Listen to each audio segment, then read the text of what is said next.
look in the mirror, man, you're so dirty.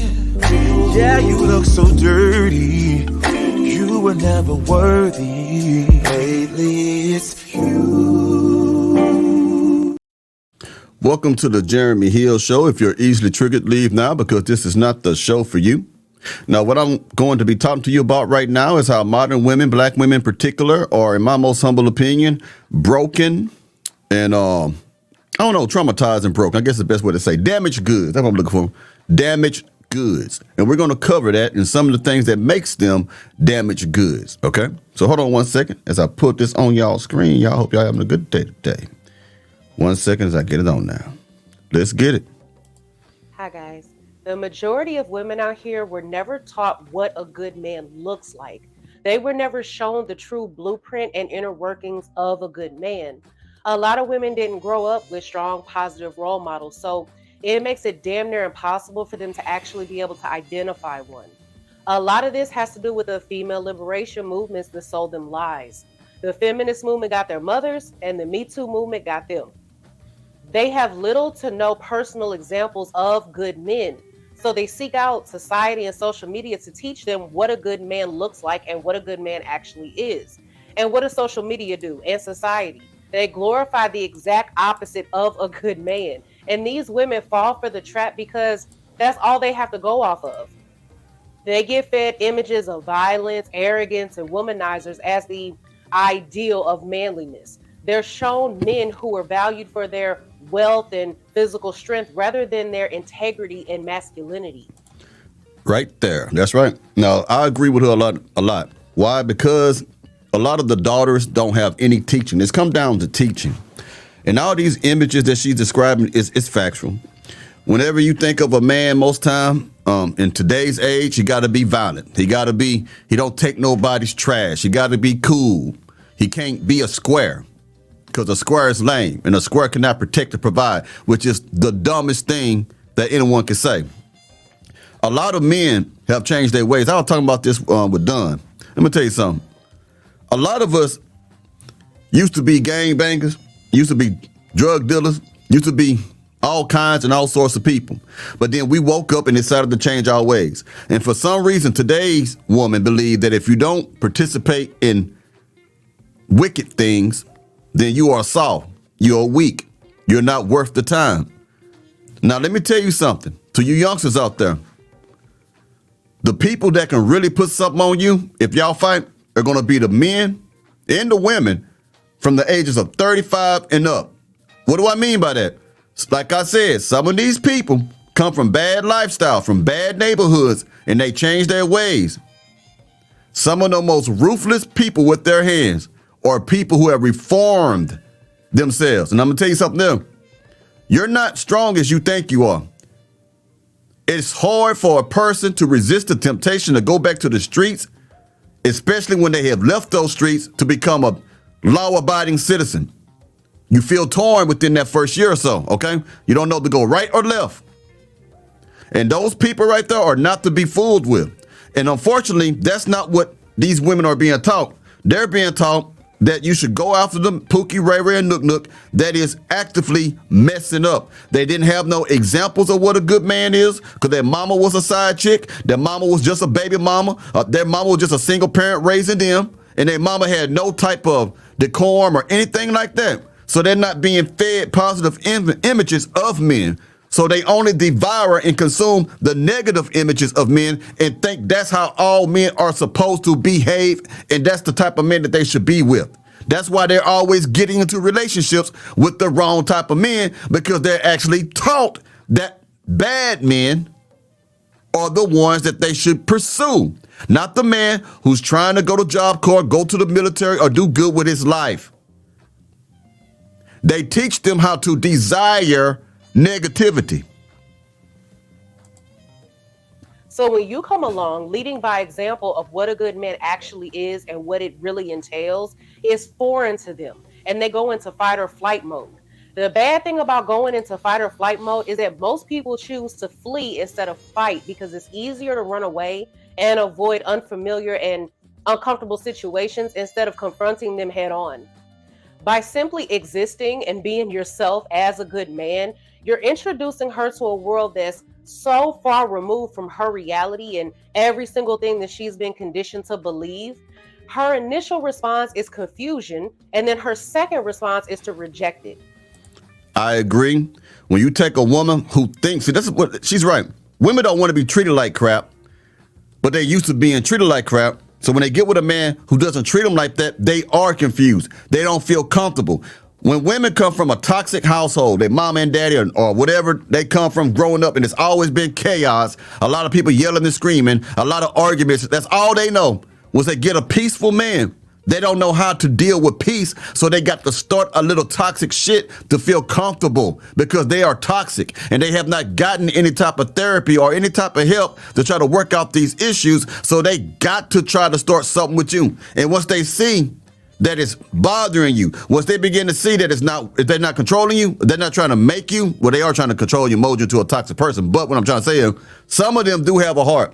And when they start to see that they are making you suffer, they'll begin to flee. They'll begin to back away, start problems so they can just leave the relationship because they know you're not the man for them. Their type of man is the one that's going to drop kick them out the door and shit, talk to them bad, have children with other women while they are in relationships with her. That's the kind of woman she is. And they could be beautiful women, but unfortunately, they'll die like that. They'll never get no help. They'll never separate from them people that are toxic because that's all she knows. She'll stay in that toxic atmosphere. She'll keep on thinking toxic, won't be able to hold a steady job, stuff like that. She'll die like that. Most of these people do not change, man. They don't. Most of these people stay like this for years until they reach the grave. What you got to do, gentlemen, is find someone that is not going to treat you like that and find someone that is the best fit for you. Stop trying to change women. Stop trying to make them your woman. You don't got to make a woman your woman if she wants you. I don't know. I'm going to make her mine. You can never make nobody yours. You can only do you. And if she wants to be a part of what you got going on, that's fine. But stop trying to make her, or like these stupid ass dating coaches say, I want to teach you how to raise a woman's interest. In other words, I want to teach you how to be a beta male sucker on how to chase women. Don't you ever try to raise a woman's interest, man. That means she don't want you. Stop listening to these dumbass dating coaches. I'm telling you, man, they're going to have you out there broke, sad, and heartbroken because you're trying to chase a woman. You don't chase a woman, man. Let's keep going. A common defense mechanism that these women will use is self-sabotage by creating self-fulfilling prophecies because they believe they're not worthy of a good man. See, the thing is, most women want a good man. Most women want to be treated right. Nobody goes through life saying, yeah, I want to be treated like shit today.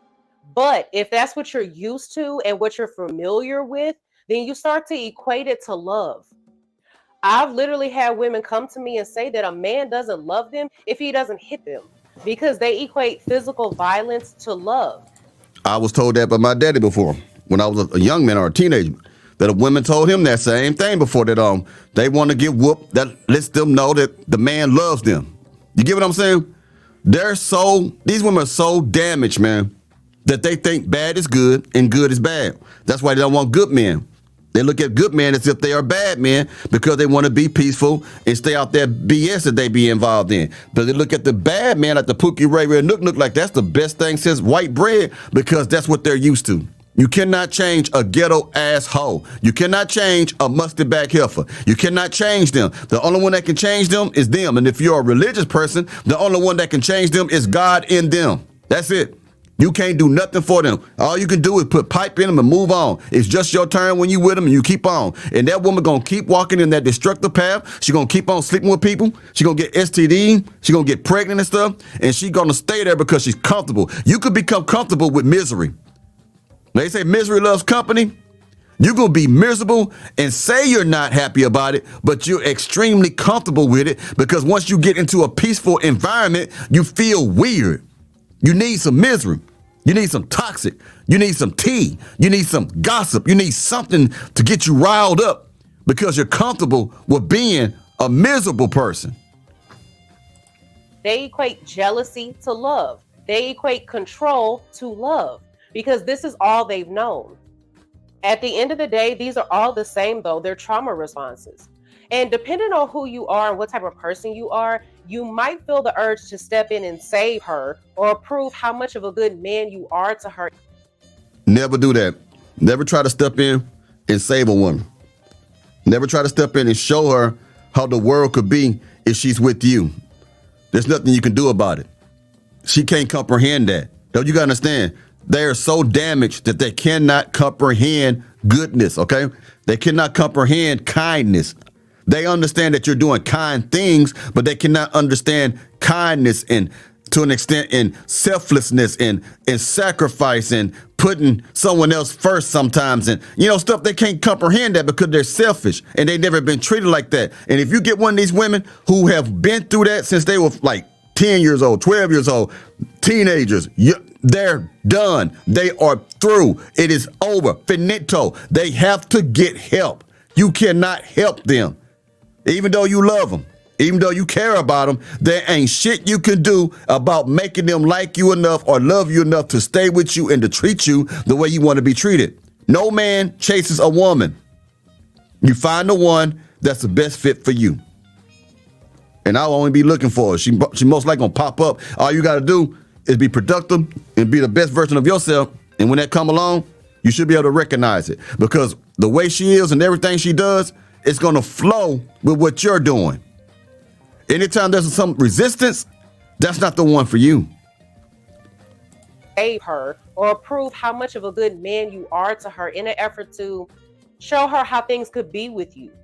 However, remember this, you are not obligated to be anyone's educator, especially when you've got your own battles to fight, your own growth, personal growth to focus on, your own path that you're walking.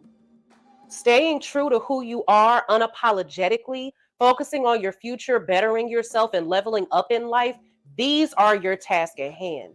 Because while the right woman can definitely accelerate your path because she's an asset to your life, the wrong one will derail you and slow you down because she's a liability to your life. It's not your job to patch the cracks from a woman's inadequate childhood or flawed upbringing. Remember that. It's not your job to try and undo the warped stories that she's digested and accepted as universal truths. Exactly. You cannot fix a bride.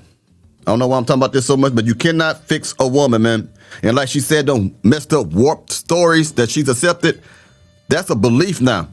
Those are standards now. They believe that to their soul until they change. But like I say, people don't change. They just reveal who they are. And I really believe that over time, you get to see who a person really is. Oh, I thought that person was a good person. I thought that person was down for me. And then the circumstances change, the environment change, the atmospheres change, certain struggles start to arise, and then you start seeing a different side of them. That side was always there. It just wasn't revealed to you. It took certain things to bring that shit out of them, but it was always there. Okay, you can't fix a woman, man. You can only fix yourself. You're not expected to instantly transform a woman's perspective on life. That's not your job. That's hers. Because let me remind you, the average life expectancy of men worldwide is 72. And that's on the long end of the spectrum. Do you know how short 72 years is? Meaning you don't have the luxury of wasting time trying to re-raise someone. Excuse me about that. I was trying to get that thing out for a second. But yeah, I want to give you that point, the point that I want to make. She's right. Life is too short to be trying to fix a woman, man. Life is too short to be depressed behind a woman, to be confused behind a woman. Life is too short to spend all the hard-earned money you make on a woman. A woman ain't worth all that, man. Y'all be putting women on pedestals there. Now, you put if you're religious, you put God first and you put yourself next.